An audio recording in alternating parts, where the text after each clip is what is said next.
essentiellement les villes et la géographie économique. Et c'est vrai que ces travaux sur le jeu qu'on a entamés avec mon collègue Alexandre Rondeau il y a maintenant 3 ans ont été un peu le prétexte à analyser un peu les modèles de croissance des villes. Et quand on a déposé notre premier projet sur Las Vegas, c'était un peu d'essayer de comprendre comment des casinos, en réalité, un assemblage de casinos pouvait finalement faire ville, un petit peu comme l'industrie du charbon et de l'acier faisait ville au XIXe siècle. C'est un petit peu l'interrogation qu'on a. Et puis, quand on s'est rendu à Las Vegas, à Las Vegas, on s'est rendu compte que les opérateurs de casinos de Las Vegas avaient investi également à Macao, créé une casino de réplique de ville en Chine.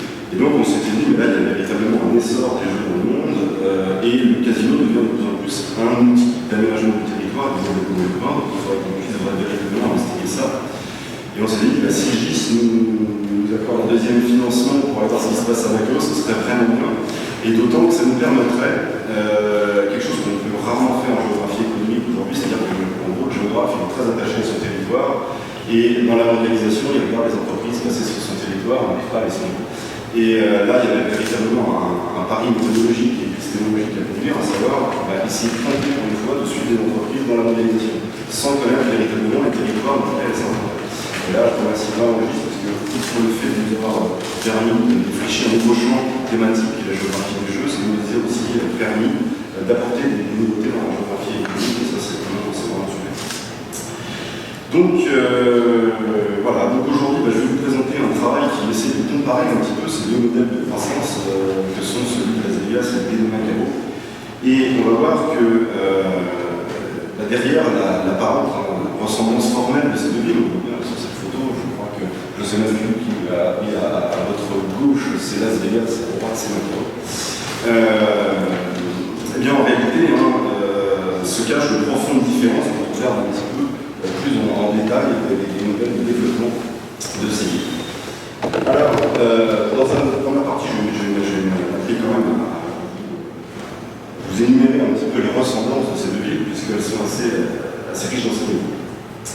Donc tout d'abord, ces deux cités, ces deux villes, elles, si on les prend un peu de manière historique, elles apparaissent très rapidement comme des enclaves et des villes marginalisées.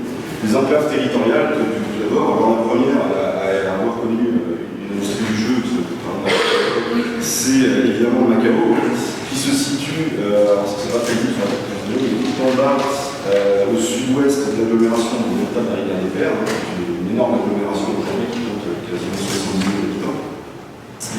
Et au XIXe siècle, Macao, c'est un cité-comptoir, un port portugais dont la fonction est d'échanger, d'organiser des échanges entre la Chine et l'Europe. Et elle se situe sur une petite île à une centaine de kilomètres de l'agglomération de Macao. Mais très vite, la ville de Macao a été supplantée dans les échanges avec la Chine par le monde, sa voisine qui se trouve de l'autre côté du delta, en face, et la colonie anglaise qui va largement profiter de la guerre contre la Chine, comme la vente de l'opium issu des Indes britanniques, etc. Et du coup, Macao va se replier sur les jeux d'argent et les fumes de l'opium dès 1849. Le casino et les jeux d'argent sont testés à Macao. Par ailleurs, à partir de 1949, avec la révolution communiste, c'est tout un tas de groupes qui vont être mis à l'index et rapatriés dans ces anciens territoires coloniaux, que sont les mafias chinoises, les triades, qui vont se réfugier à Taïwan, Hong Kong et Macao. Et d'ailleurs, c'est un nom congolais d'origine, un Stanley-O, que va être confié l'organisation du monopole des jeux d'argent à Macao en 1967 jusqu'à 2000. Si on prend Las Vegas, la situation de Las Vegas, c'est tardif, c'est la seconde moitié du XIXe siècle, du XXe siècle, pardon. En réalité, elle est bien plus avantageuse que celle de Macao, elle est quand même franchement plus mauvaise. Il y a 450 km de tout débouché maritime à Las Vegas, perdu au plein désert. Et la ville est une petite oasis, c'est la prairie, Las Vegas, qui est à peine valorisée à l'époque par un carrefour ferroviaire. Et c'est en réalité les politiques de mise en valeur du Grand Sud américain par l'État fédéral qui vont permettre le décollage de Las Vegas, avec la construction du barrage Hoover en 1931, la construction d'une grande base aérienne en 1941, et puis les essais nucléaires qui vont avoir lieu lieu dans les déserts du Nevada à partir de 1960. Et Las Vegas va en fait très vite devenir un lieu de distraction pour une manœuvre qui est essentiellement masculine et qui travaille non loin de la cité. Il y a par exemple plus de 5000 ouvriers sur le barrage ouvert en 1954. Du coup, il y a tout un tas de propriétaires locaux à Las Vegas qui vont investir avec soit des propriétaires normaux, soit des mafieux, dans des débits de boissons et des spectacles de showgirls, ça s'appelait à l'époque, et des salles de jeu. Et face à l'afflux d'argent, l'État du Nevada va largement légaliser la pratique des jeux dès 1931, la prostitution dès 1937, la fin de la prohibition c'est 1933. Et donc, vous voyez bien que le milieu va jouer un rôle très important aussi dans l'établissement, dans le financement et la gestion de ces établissements de jeu, qui deviennent aussi extrêmement stratégiques pour le blanchiment d'argent, et surtout après 1959, après la révolution castriste, puisque les casinos ont fermé à Cuba. Alors, au laxisme des autorités du Nevada, sur le plan des mœurs, à Las Vegas va s'ajouter leur relative complaisance sur le plan fiscal, puisque le strip, cette espèce d'artère, vous voyez, où sont alignés tous les casinos après-guerre, et ben les propriétaires de casinos vont négocier avec le comté du Coin, le comté de Clark, pour que cet espace soit constitué comme secteur non constitué en municipalité, c'est-à-dire un paradise aussi, ils appellent ça un paradis, donc c'est-à-dire un véritable paradis fiscal sur lequel les casinotiers ne paieront pas d'impôts. Et par ailleurs, les propriétaires de casinos vont négocier avec l'État de Nevada un taux d'imposition maximum qui est plafonné à 6,5% de leur revenu, pas ce qui est très peu, évidemment, et tout un peu confondu. Donc, vous voyez bien que d'emblée, ces deux villes présentent des caractéristiques communes qui vont se renforcer au cours du temps. Elles apparaissent comme des îlots de liberté en marge de vastes zones de peuplement, la Californie pour Las Vegas et l'agglomération de Canton pour Macao. Elles jouissent d'une législation d'exception qui autorise des pratiques d'activité qui ailleurs qui tombent sous le coup d'interdits moraux, le jeu, la prostitution, la vente d'alcool. Et aussi, elles offrent une fiscalité attractive et elles exercent un contrôle plus limité évidemment sur les activités qui s'y déroulent. Et donc, de ce fait, ces cités, ces villes sont très importantes liées aux activités criminelles de blanchiment d'argent. Alors, à partir des années 1980 et 1990, va s'élaborer un tout autre modèle de développement pour ces villes de casinos. Alors ce modèle il va être élaboré d'abord à Las Vegas et il n'est pas sans lien finalement avec la financiarisation du capitalisme américain et le tournant néolibéral dans les années 1980. Et à cette époque-là, les groupes mafieux progressivement au Alex, ils vont être remplacés par une nouvelle catégorie d'hommes d'affaires qui sont largement liés au milieu financier. Et Steve Wynn, qui est un des grands manias du jeu à Las Vegas, mais aussi à Macao, est le premier en 1989 à faire construire un casino géant, plus de 680 millions de dollars à l'époque, ce qui est considérable, le plus cher jamais construit. Et le nom du casino a un nom locataire, c'est le Mirage, et ce casino est financé avec des actifs publics de Wall Street. Et à partir de ce moment-là, en réalité, les casinos vont servir à recycler les actifs sans valeur de la bourse et du régime d'accumulation financière qui se met en place dans les années 80. Alors ce nouveau canal d'investissement, il va aboutir à une bourse gigantesque des établissements, puisque là, évidemment, vous imaginez que les flux financiers qui sont dirigés par la ville sont considérables. Les hôtels vont se multiplier et surtout, ils vont croître en capacité d'accueil, puisqu'on a des hôtels parmi les plus grands du monde qui accueillent jusqu'à 6 000 chambres et qui coûtent jusqu'à plus de 2 milliards de dollars à la construction. Donc là, c'est vraiment des coûts pharaoniques. Le luxeur juste à côté. Alors, pour remplir ces nouveaux hôtels gigantesques, évidemment, l'activité du jeu ne peut suffire en réalité pour faire venir la clientèle. Et donc, on va s'inventer un nouveau mode où le casino va s'hybrider en réalité avec le tourisme. Et on construit des casinos de manière thématique. On a produit la ville de New York, la ville de Luxor. Et pour construire véritablement une ville qui soit un véritable théâtre urbain, les gens viendront au casino, mais également visiter pour jouer, hein, mais également visiter ces hôtels dans lesquels sont voilà, répliqués à l'intérieur de répliques de Venise, de Paris. Donc on peut découvrir comme ça des répliques de villes que nous. Et puis l'intérêt de faire des répliques comme celle-ci, c'est que auparavant, les casinos en général, ils avaient une période de rentabilité de 5 à 10 ans. 10 ans en général, ils étaient détruits, reconstruits. Quand vous construisez un casino sur le thème de Venise ou sur le thème de Paris, vous jouissez de l'image de ville éternelle de Venise ou de Paris, et ça permet de rentabiliser sur un autre niveau des établissements. Donc ça, c'est un pari assez audacieux et assez gagnant finalement pour les casinotiers. Alors ce divertissement, cette diversification d'activités, hein, elle va un peu dans tous les sens. Vous avez d'énormes malls de shopping qui sont construits sous les casinos, à côté des salles de jeu en général, qui peuvent regrouper jusqu'à 300 boutiques. Hein. Dans un seul casino de Las Vegas, vous avez l'équivalent de boutiques de grands centres commerciaux parisiens. Vous avez une diversification de l'offre aussi en direction des paris sportifs dans les établissements de jeu. Évidemment, une offre de spectacles de plus en plus importante, hein, avec des concerts, des spectacles, des expositions. Alors, ça, c'est pas la culture moyenne parisienne, hein. C'est très Las Vegas, mais ça prend une part très importante aujourd'hui. Et ça joue aussi, Las Vegas, hein, finalement, sur sa proximité avec les grands parcs nationaux de l'Ouest américain. Donc, depuis Las Vegas, hein, il y a des baptêmes en hélicoptère qui sont organisés en direction du Zion National Park ou en Canyon. On peut les visiter en 1 heure de temps depuis la cité du jeu. Donc, c'est véritablement une construction complète d'offres touristiques qui se met en place à Las Vegas. Alors, si bien qu'aujourd'hui, les établissements de jeu à Las Vegas, hein, le jeu, ça représente plus que 50% des recettes des établissements. D'accord. Alors qu'à Macao, on verra que c'est encore 90% des recettes de jeu.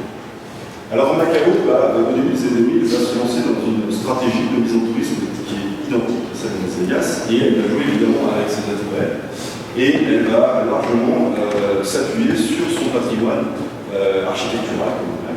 Et donc, en fait, les autorités chinoises vont faire rejouer un petit peu cet ancien comptoir commercial en mettant en avant cette architecture occidentale, et Macao va se servir de vitrine un petit peu de l'Occident, à la fois en proposant des circuits touristiques. La grande partie du centre-ville de Macao est classée patrimoine mondial de l'UNESCO.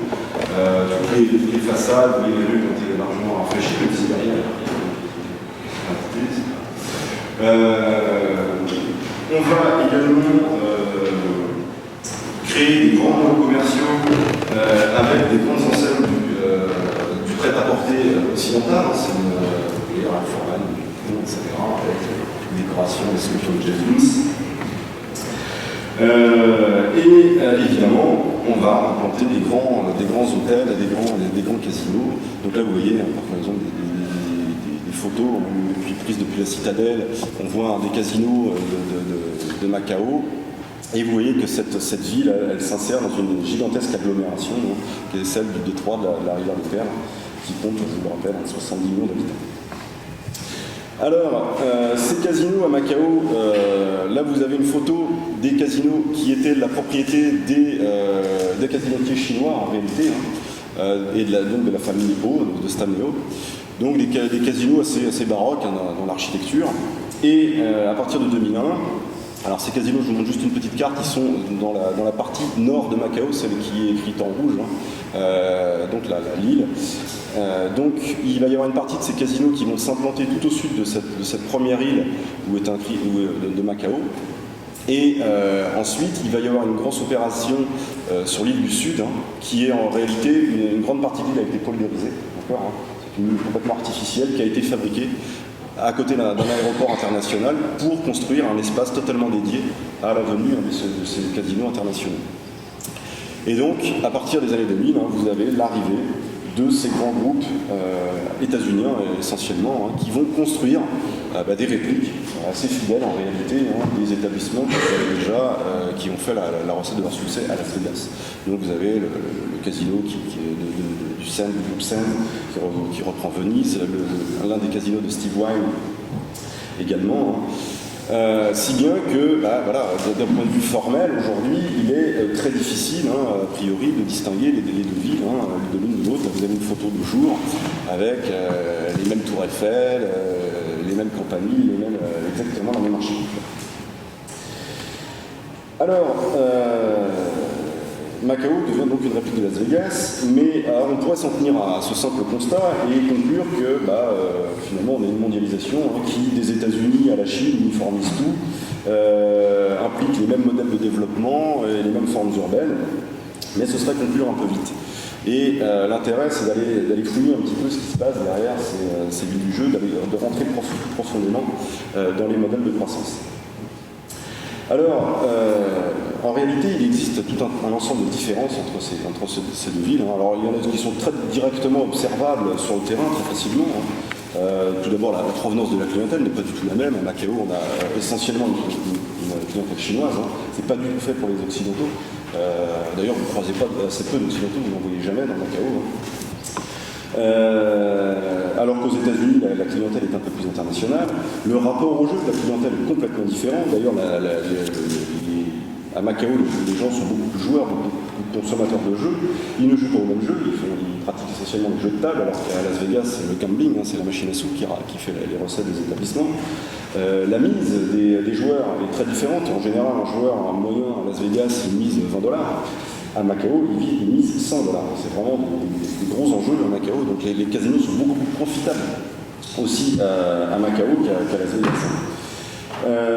Et d'ailleurs, ils représentent 80% des recettes à Macao, quand je vous disais qu'elles étaient tombées à un peu moins de 50% aujourd'hui des recettes à Las Vegas.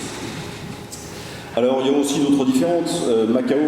Las Vegas est plus éloigné des grands centres urbains et du coup, la capacité hôtelière à Las Vegas est plus importante, les hôtels sont plus imposants, la durée moyenne d'un séjour est de 3,4 nuits à Las Vegas contre 1,3 à Macao.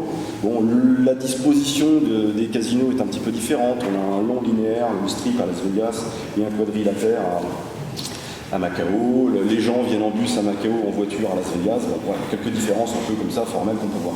Mais l'essentiel en réalité n'est pas vraiment là. Finalement, quand on fouille un peu dans ces deux villes, on s'aperçoit que d'une part, on a une ville de Las Vegas qui a aujourd'hui atteint un petit peu son paroxysme en termes de croissance.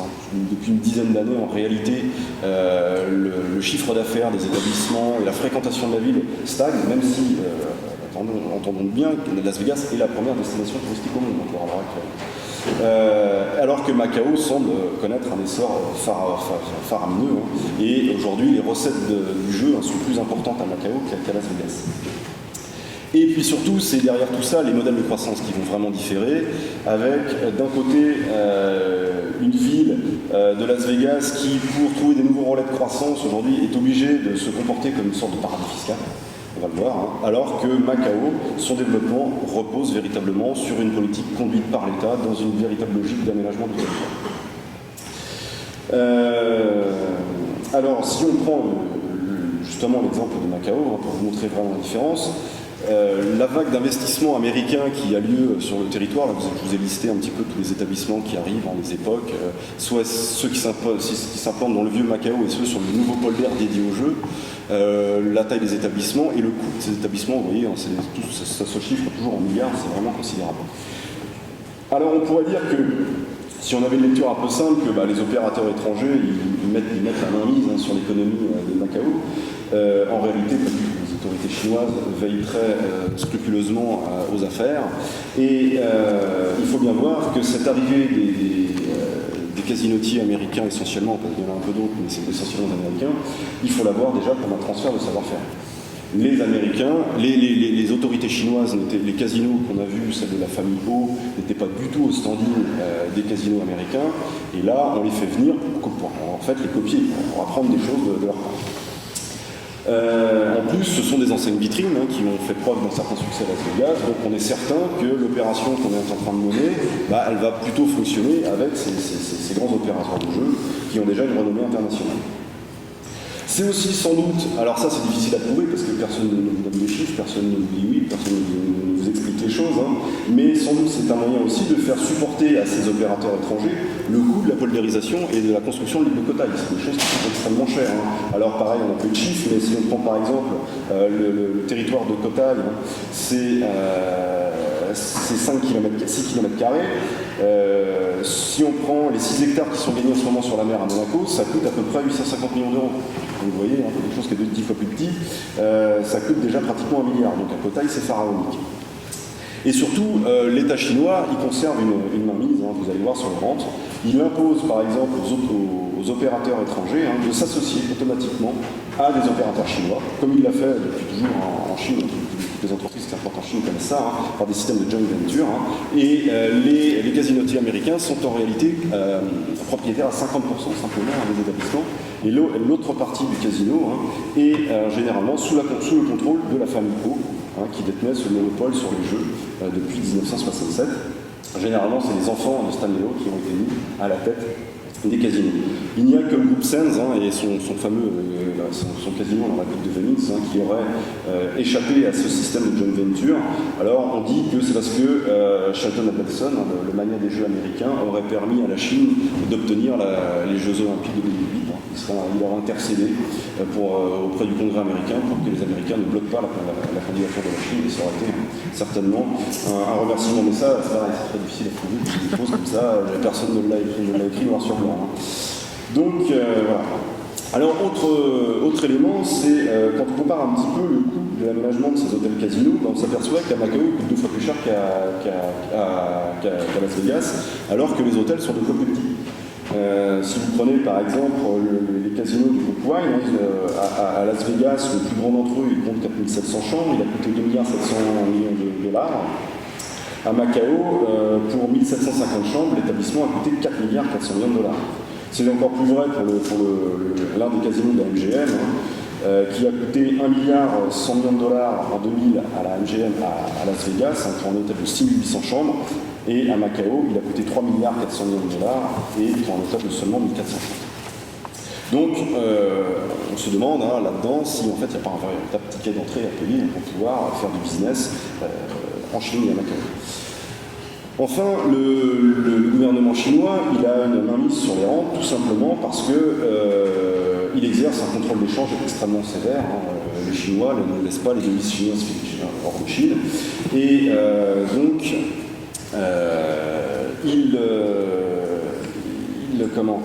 il autorise ou restreint la clientèle chinoise à entrer sur le territoire de Macao, d'une part. Donc, par exemple, en 2013, hein, les établissements de Macao faisaient à peu près 45 milliards de dollars de recettes. Et en 2014 et 2015, l'État chinois a durci les luttes contre l'évasion de capitaux. Et là, ça s'est traduit hein, par une fonte du chiffre d'affaires des établissements, puisqu'elle est tombée à peu près à 29 milliards de dollars. C'est quasiment, pas divisé par 2, mais enfin, c'est un bon tiers hein, qui a été purgé. Et puis les établissements en 2016 ont pu retrouver leur rentabilité hein, après l'assouplissement de ces règles d'évasion sur le contrôle de l'évasion fiscale. D'évasion des devises. Alors, donc on voit bien hein, que, et en plus ce que j'ai oublié de dire, c'est que ces établissements fonctionnent sous licence, c'est-à-dire qu'elles sont temporaires, ces licences. Hein. L'État chinois peut tout à fait mettre fin à ces licences quand il veut.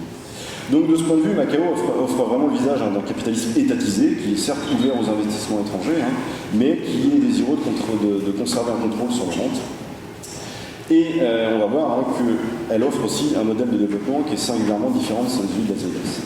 Alors le modèle de Las Vegas, quand on regarde un petit peu, hein, alors je vous disais tout à l'heure, aujourd'hui c'est 42 millions de visiteurs à Las Vegas en 2018, hein, c'est 35 millions de visiteurs à Paris, donc vous voyez que c'est supérieur à Paris.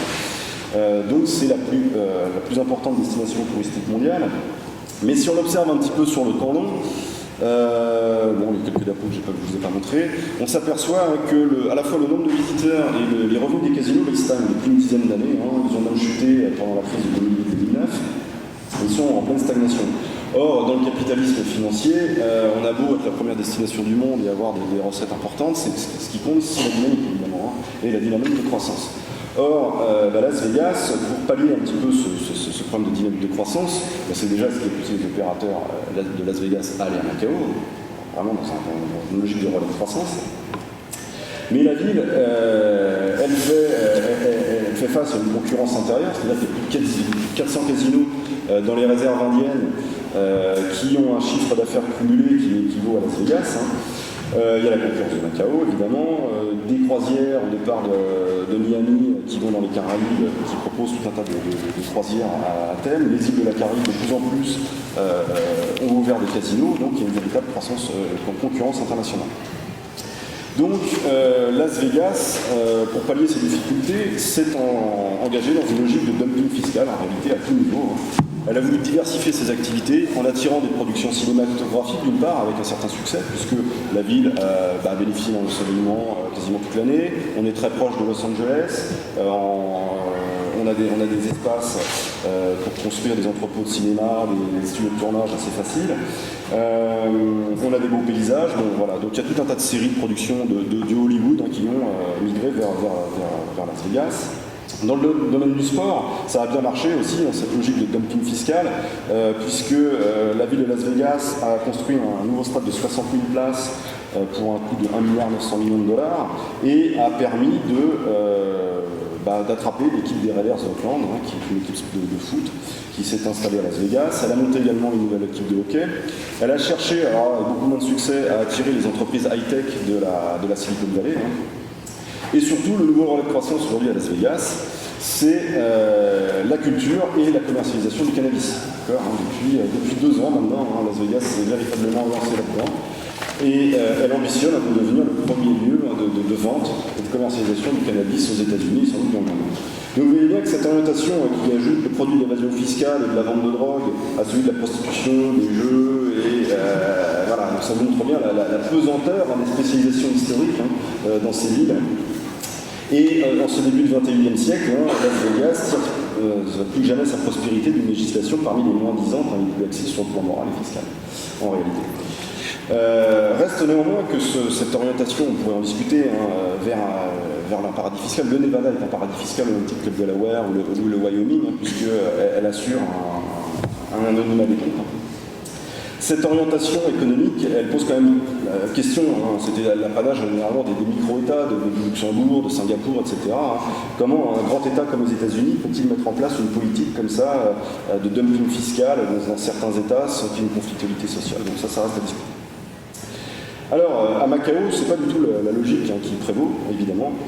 Les logiques économiques sont évidemment extrêmement présentes, mais il ne faut pas oublier qu'à Macao, le dessin politique n'est jamais complètement absent. Et on va voir que le développement de Macao, il répond à plusieurs choses. Il répond à une préoccupation d'aménagement à l'échelle de cette vaste aire urbaine du détroit de la rivière des Perles. Il répond également à une volonté de diversification de l'économie chinoise, qui est essentiellement tournée vers l'industrie jusqu'à présent, et aussi à des questions de géopolitique, notamment avec Hong Kong et le rattachement de cet ancien comptoir à Hong Kong de Macao. Donc sur le plan de la géopolitique interne, il faut voir aussi que le fait d'avoir confié la gestion des établissements de jeux à la fois aux anciens groupes qui géraient les jeux à Macao avec des promoteurs américains, c'est aussi un moyen d'avoir le contrôle sur ces anciens groupes, plus ou moins criminels. C'est-à-dire qu'on leur met dans les pattes des investisseurs étrangers et en même temps on continue à bénéficier de tout leur savoir-faire qui est historique, parce que quand vous avez une activité de jeu, il faut des gens qui soient des prêteurs sur gage, des gens qui soient capables de recouvrir les dettes, etc. Donc il y a tout un écosystème autour de ces du jeu, et le savoir-faire de ces anciens groupes était quand même important à conserver. Mais tout en essayant de maintenir un petit peu une mainmise sur ces choses-là. Alors, Macao, c'est également une opération d'aménagement à proprement parler, dans la mesure où là, on vient véritablement conforter une nouvelle polarité dans l'agglomération du détroit de la rivière des Perles, puisque en face, vous avez Hong Kong, qui est spécialisé dans les fonctions financières. Vous avez Shenzhen qui est spécialisé dans la manufacture et dans les hautes technologies, de même que Canton. Et au sud-ouest de l'agglomération, vous avez autour de Macao le développement d'une économie autour du tourisme qui est en train de se développer. Et en réalité, Macao constitue la tête de pont de tout ça. C'est un petit peu l'élément phare. Mais si vous prenez juste à l'ouest de Cotai, là, vous avez Anqing et... alors je le prononce pas mal, excusez-moi. Pas du tout, je ne parle pas chinois, et Zhuhai, qui sont en réalité sur la Chine continentale, des zones où vont véritablement se développent des grandes infrastructures touristiques, avec notamment un grand parc océanographique, qui est le plus grand parc océanographique du monde, et avec des complexes hôteliers de plus de 2000 chambres, etc. Donc en réalité, il faut bien voir que Macao, c'est vraiment une tête de pont, quelque chose qui va permettre à la Chine d'acquérir des compétences en matière de développement touristique, et le but, c'est de diversifier l'économie chinoise à terme, et sortir de ce monopole un petit peu de l'industrie, qui pour le moment est la seule à tirer la croissance en Chine. Et je vous disais tout à l'heure, captage de transfert de compétences, la Chine envisage maintenant de développer des nouveaux casinos dans le Henan, au sud du pays. Et là, on verra justement si elle confie ces établissements aux opérateurs américains, puisqu'elle maintenant elle considère qu'elle a acquis suffisamment d'expérience pour pouvoir les conduire à bon. Et enfin, un but géopolitique, il faut bien voir que, en même temps que, ça c'est le fameux parc à terme qui se trouve à l'ouest, excusez-moi, de Macao. Depuis Macao est construit, vous le savez, maintenant ce fameux pont qui relie Hong Kong et Macao. Et là, c'est un véritable projet d'aménagement, et en même temps qu'un véritable projet géopolitique, puisque cet ouvrage pharaonique qui arrive des deux anciennes villes comptoirs au reste de la métropole, met fin finalement à leur insularité et donc aux privilèges historiques qui en découlaient. Et du coup, en fait, par la puissance de son génie civil, le gouvernement chinois signifie à Macao et certainement plus encore à Hong Kong leur rattachement définitif au pouvoir de Pékin.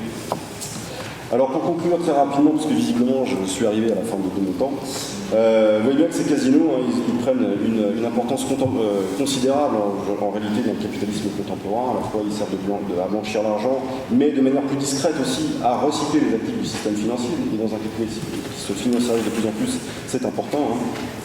Ils sont largement hybridés au tourisme de plus en plus, donc on comprend pourquoi aujourd'hui, avec l'essor du tourisme international, ces casinos prennent une place de plus importante.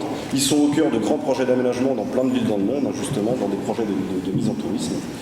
Et surtout, quand on regarde un petit peu, comme nous on fait, ces modèles d'accumulation, finalement, comparer Hong Kong et Macao, Las Vegas et Macao, c'était de montrer que dans cette mondialisation, il n'y avait plus uniquement le modèle libéral occidental qui existait, mais le modèle chinois est un véritable modèle aujourd'hui, qui rappelle d'ailleurs un petit peu la politique française d'aménagement du territoire, qui combine à la fois des éléments économiques, d'aménagement de l'espace et de politique. Merci.